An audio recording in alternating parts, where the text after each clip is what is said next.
Today on KUJH News, concealed carry dominates the news. Alex McClune has more information on the session now underway. President Trump is under scrutiny again, this time for communication with Russia. We have the latest on the news from the White House. And with KU baseball set to begin its season, 14th year head coach Rich Price took to the podium today for Media Day. We have the latest from the Diamond and all KU sports coming up on KUJH News.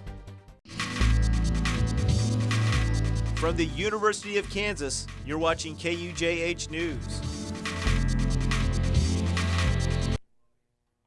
Welcome to KUJH News. I'm Chloe Cowart. We know there are changes in the gun laws coming to campus later this year, and the first concealed carry info session just started moments ago in Budick Hall. President Mike Williams and KU Chief of Police Chris Cleary are leading the meeting on the concealed carry law coming to KU later this year. The two are sharing what change will mean for students and staff. The law preventing guns from entering buildings on campus will expire July 1st. From there, Mike Williams says not all students can legally carry guns on campus. Those 21 and under with non-immigrant visas cannot carry due to federal law. And there are also restrictions when it comes to riding buses on campus and entering some buildings, along with other issues that need to be addressed. Williams says he hopes the meeting will inform students and parents what plans will be implemented come July 1st. The state legislature believes that by having a weapon in your possession, it allows you to control your own safety. And so what we are trying to do is meet the expectations of the state law and maintain a sense of stability in the campus. For people not able to attend the meeting, there's a link to a live stream on the Provost's Twitter. Tonight's meeting will end at 6. Williams says implementations need to be ready for the July expiration. Well, speaking of concealed and carry, the Kansas House and Federal State and Affairs Committee failed to forward a bill that would have exempted the University of Kansas Hospital and other healthcare centers from allowing concealed carry. Chairman John Barker of Abilene declined to cast a tie-breaking vote that would have advanced the bill. Barker previously supported the amendment for expanding the exemption, but without his vote, the committee split 11-11. A similar bill is currently pending in another House committee, but supporters say that the bill will not have enough votes to advance. Lawrence City Commission met last night to discuss the long-standing parking problems in the city. Commissioners reviewed a parking study which balances the needs of residents, business owners, and developers in the downtown Lawrence area in 12 surrounding neighborhoods. Gerald Salzman, one of the consultants conducting the study, told the commissioner's firm he has plenty of solutions to the parking problems, but that only some are palatable. Commissioner Matthew Herbert said that while parking issue is still prevalent, it's not necessarily a bad thing. I think sometimes when we look at downtown congestion and we say, man, look at all these people downtown, this is a parking problem. It's a hell of a problem to have. There will be a meeting in 2 weeks to discuss the results of the completed study. On to KU News. This past week, MedLife teamed up with university students for refugees funding on Wesco. MedLife combined Valentine's Day festivities with helping the refugee movement in Kansas. We're out here selling, this year we're called it Sweethearts for Refugees, and we're selling candygrams, and we're basically donating all this money to help refugees in the local Kansas City, Missouri area. We did pre-orders over the weekend, and so if anybody wanted to pick them up, get them delivered, we did those over the weekend. And then we tabled on Wesco yesterday and today, and we've actually had quite a few people come in and just support us, support what we're doing. Even if they don't buy a candygram, they still want to donate money. We raised around $200 yesterday, and if we sell out today, we'll probably raise another $200 more, so it'll be a total of around $400. To learn more about the cause, visit the Facebook page, KU Students for Refugees. And now that the presidential campaign is not far behind us, KU Student Senate campaign is heating up. With Student Senate elections coming up this April, leaders are already holding informational meetings for students about the election. Meetings are mandatory for everyone, even returning members of the Senate, in order to avoid any confusion on how the running process works. Harrison Baker, compliance chair of the commission, encourages people to get involved. I have met people who are seniors and they join first semester their senior year as a replacement senator, and they have an awesome time. They do great work. And it's not something that just because you have a semester left does not mean you can't get involved and make a difference. The Senate will hold meetings on the 24th and the 27th of this month in the Union. For more information, visit studentsenate.ku.edu. KU's 9th annual dance marathon was held Saturday in the Kansas Union to celebrate 12 area families and their miracle stories. KUJH reporter Nicole Fye caught up with a family of quadruplets who received a life-saving care from local organizations. It was heartbreaking as a mom to see them be that early, and to see them just struggling to even breathe or just make it was heart-wrenching. And the care that they received there, we feel like that without KU Med, that our kids would not be here today. To Stephanie McCleary, there is KU Medical Center, a place that turned a complicated pregnancy into 4 healthy children. A there that continues to celebrate the McCleary story 8 years later through the help of the KU Dance Marathon and the Children's Miracle Network. The treatment we went through, the chances were less than 1% to have quadruplets. So when we always say there are little miracles, we really mean it. From the beginning, Stephanie and Randy McCleary fought an uphill battle to conceive, and then to carry all 4 quadruplets to a successful birth. We ended up at bed rest about 19 weeks at the hospital until I delivered them. And that was a really rough time. I mean, because at 19 weeks, they're not even viable. They would not make it. And so every week was another milestone. At 24 weeks, babies reach the threshold of viability and hold a 50% chance of survival. Then at 28 weeks, viability skyrockets into a 90% chance. The McCleary quadruplets were born just 6 days after that milestone. 3 years later, they began coming to KU's annual dance marathon. Really, our movement is built on happiness and excitement and really just showing them love, and it's something really unique when college students are taking away from their time and their lives as young adults to really commit to the next generation. And they've become another family to us, and we owe that all to the time and the things we've spent with all these people here and with Children's Miracle Network. From one miracle to the next. Nicole Fye reporting for KUJH. Last year's dance marathon raised over $75,000. This year, the event raised just under $95,000.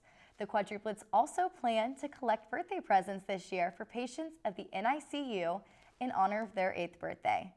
While the weather keeps getting warmer, Warren, what can we expect in these temperatures? Will they continue? Yes, they will actually, but I don't want to look too far ahead just yet. Today we actually saw a really nice afternoon, shaping out right around 53 degrees currently out there right now. And we had mostly sunny skies and very light winds this afternoon, so that kind of helped aid in the formation of our pretty pleasant afternoon. Now, temperatures are going to rise, but just how much? I will have a more detailed forecast for you later on. Back to you, Chloe. Thanks, Warren. Coming up on KUJH News, more trouble for Trump as the controversy with Russia heats up. That's coming up after the break. Plus, the president of Kansas State pins an angry letter to students after KU paid a visit to Bramlage. More after the break.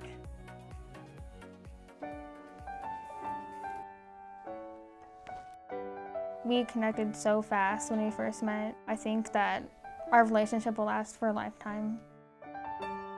Being a role model for someone, being there for someone, there's nothing I can compare it to.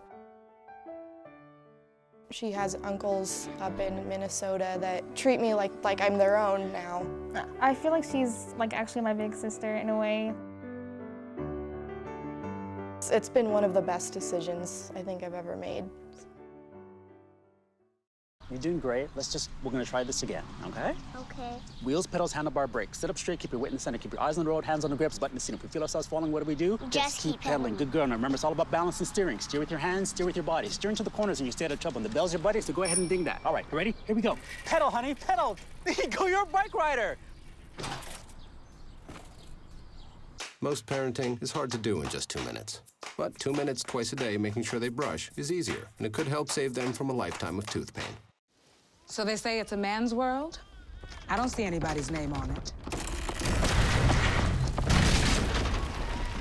While they were doing their thing, we slowly changed all that. Today, women can do anything men can do.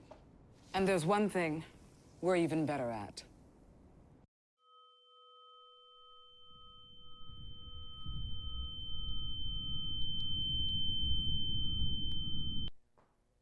Donald Trump's White House finds itself in hot water again concerning Russia this afternoon. After the resignation of National Security Advisor Michael Flynn, news broke that two of President Trump's senior advisors allegedly had contact with officials from Russia during his campaign. Officials close to Trump had, quote, raised a red flag when, according to CNN, they were concerned by the frequency of the communication and the proximity of the advisors to Trump.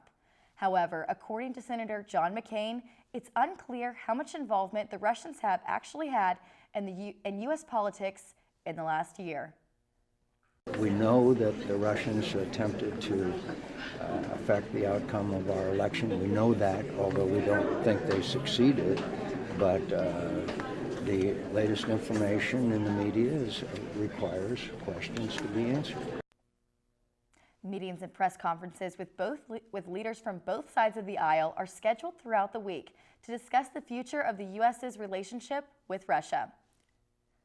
President Trump's labor secretary pick, Andrew Putzer, has withdrawn his nomination.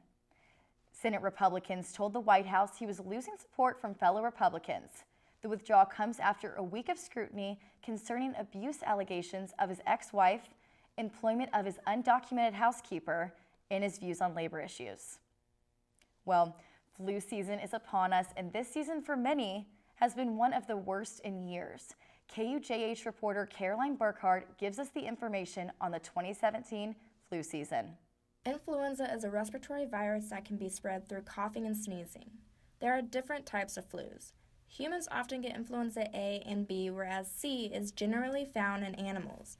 Back in 2009, when H1N1 swept the country, it was a little-known fact that humans can attract the flu from animals. However, health officials focus on influenza A and B. Each year you can have different combinations of different types of flu that are circulating. Health officials at Douglas County Health Department strongly suggest getting the vaccine shot every year. The flu is not just a step above the cold, but can lead to death if not treated. The vaccine is available year-round, but has changed every year due to mutation of the flu. There are many different kinds of strains of the flu, and so each year they formulate the vaccine to keep up with what's circulating. For more information on the flu, go to the CDC's website. Flu outbreaks are common for this season, but the weather reaching the high 60s is not. Warren, what does the weather look like across Kansas? I know I'm used to snow at this time of year and, snow days. I don't know what's going on. But as we look at the regional map across the state of Kansas, as you can see out towards the west near Junction City and Council Grove, they saw temperatures actually climb into the mid-50s. We saw temperatures in the low 50s, so not much of a variation there, but they had a nice afternoon out there out west. Now let's look at our hourly planner for this afternoon and evening. As that sun starts to head down around 5 o'clock, we are going to see temperatures drop pretty significantly into the mid-40s, and actually something we haven't seen in a while, temperatures are going to drop below freezing around 1 a.m. But don't worry, that's not going to last long, because tomorrow we are looking at an afternoon high around 70 degrees. Not March, not April, it is February. I know, sunny and warm, 70 degrees, fairly light winds around 5 to 10 miles per hour. It's going to be gorgeous, and that trend continues through the weekend. Thursday, Friday, 70 degrees, Saturday, 68.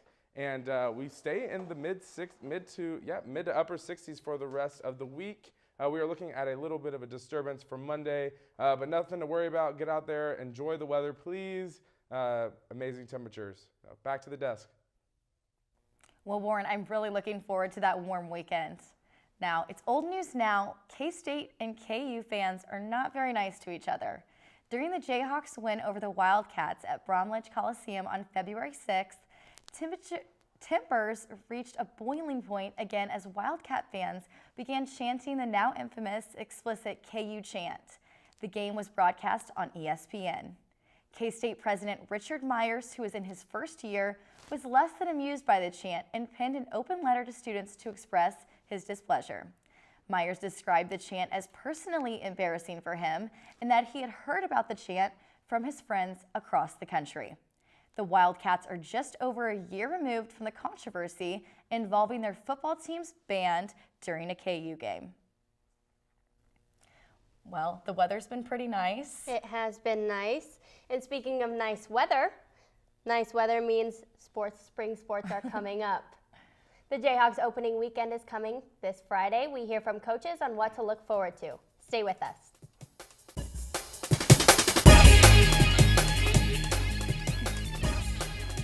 When my youngest, Addie, was 2.5, she was diagnosed with leukemia. The doctor stopped by and said, well, it is leukemia.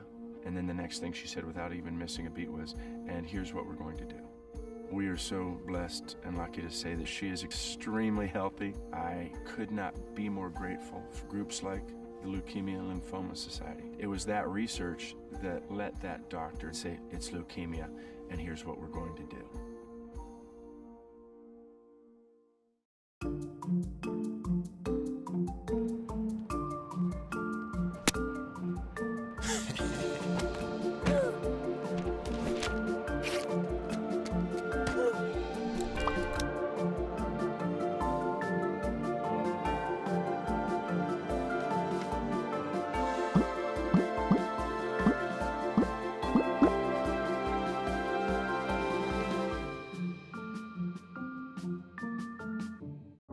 It's not always easy being a dad. Do you have panda asthma too? Does that run in the family? This is the home of the most priceless kung fu artifacts. But when you make an effort, Dad, we're not supposed to touch anything. Oh, sorry. Go along, son. it's always worth it. Whoa, master! The smallest moments can have the biggest impact on a child's life. Take time to be a dad today. I am gonna get you. I'm gonna get you. Call 877-4DAD-411 or visit fatherhood.gov to learn more. Welcome back to KUJH Sports. The Jayhawks Baseball Media Day was today. KUJH reporter Kevin Gray has more.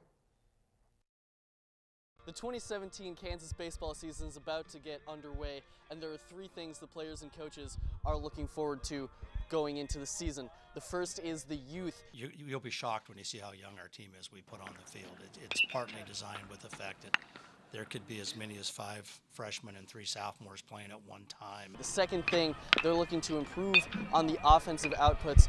More quality at bats.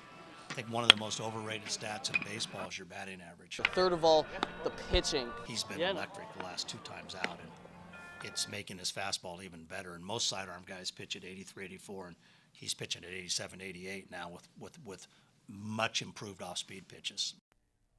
The Jayhawks opening weekend will begin this Friday in Charleston at 3 p.m. against the Citadel Bulldogs.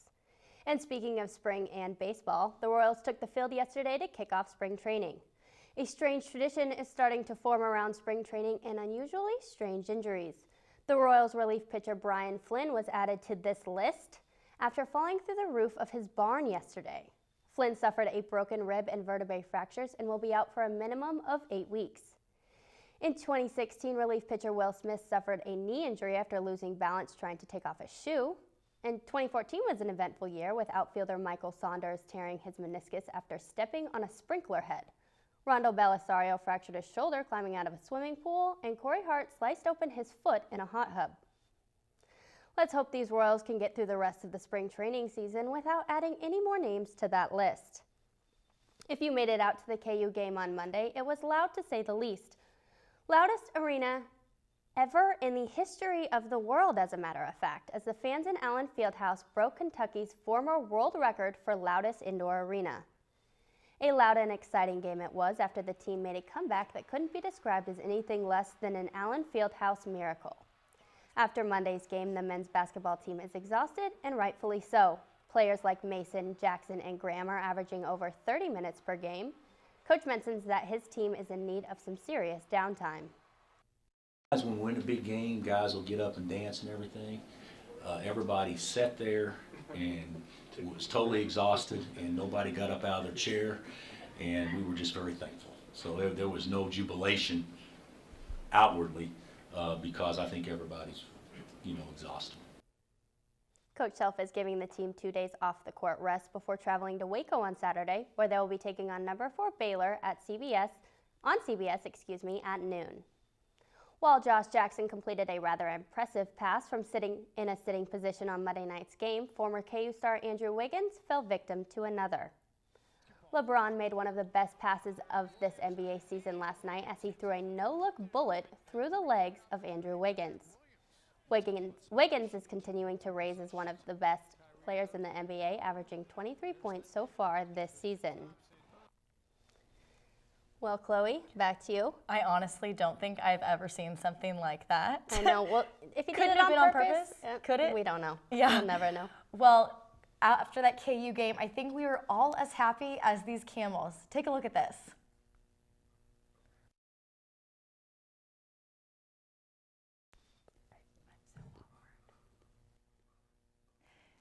These camels are celebrating Hump Day in the snow. Usually associated with desert climates, several camels celebrating the change in scenery and dancing and jumping around in the unfamiliar weather. Snowfall in eastern Turkey has been heavy this winter, and the camels are loving it. Well, it's only for Hump Day.